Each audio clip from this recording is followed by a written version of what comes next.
এর সঙ্গে চোরাচালানি ব্যবসায়ী আরিফা সরকারি এর 10 তলা করতে কিভাবে সরকারের কাছে আবার পয়সা চাই আমরা এই শিশু সরকারি কয় লাখ টাকা মাসে কামাইছে আমরা এত বছর থেকে এখানে থাকি আমাদের থাকার মতো কোনো অবস্থা নেই চোরাচালানি করছে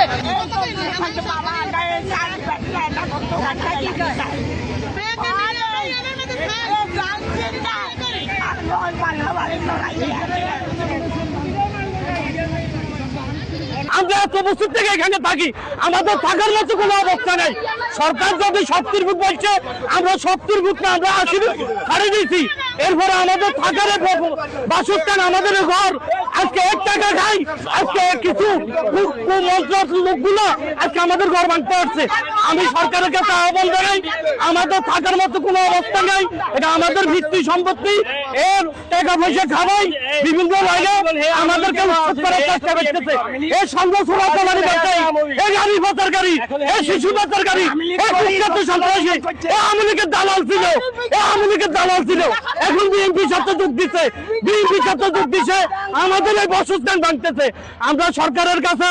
টিউবে স্যারের কাছে উপরের লেভেলের প্রশাসনের কাছে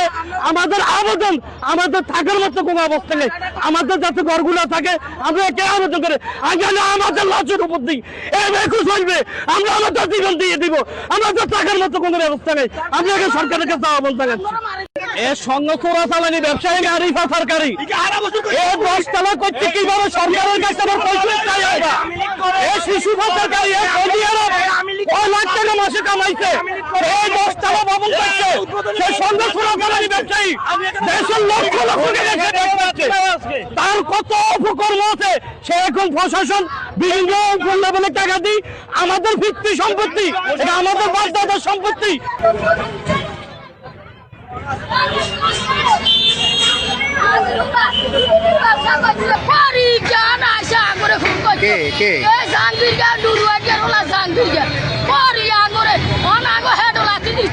কিচ্ছু নেই আগা জায়গা নাই মুচা জায়গা নেই হাসার জায়গা নেই যত শিক্ষিত আমরা আছি অনেক জায়গায় করি অনেক জায়গা সব জায়গা উঠে লইছে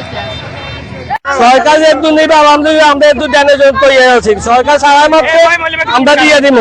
বাকি সরকারি বাইরে কিছু ষড়যন্ত্র চলতে আছে আমাদের ঘরগুলো উঠে দেওয়ার জন্য এই জন্য আমরা সরকারের সহযোগিতা চাইতে আছি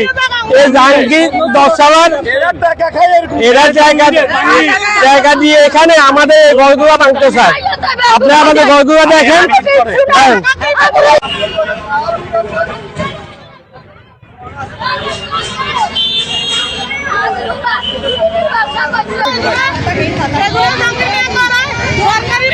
জাহাঙ্গীর মেয়ে অবৈধভাবে আমাদেরকে এখান থেকে উচ্ছেদ করতে আছে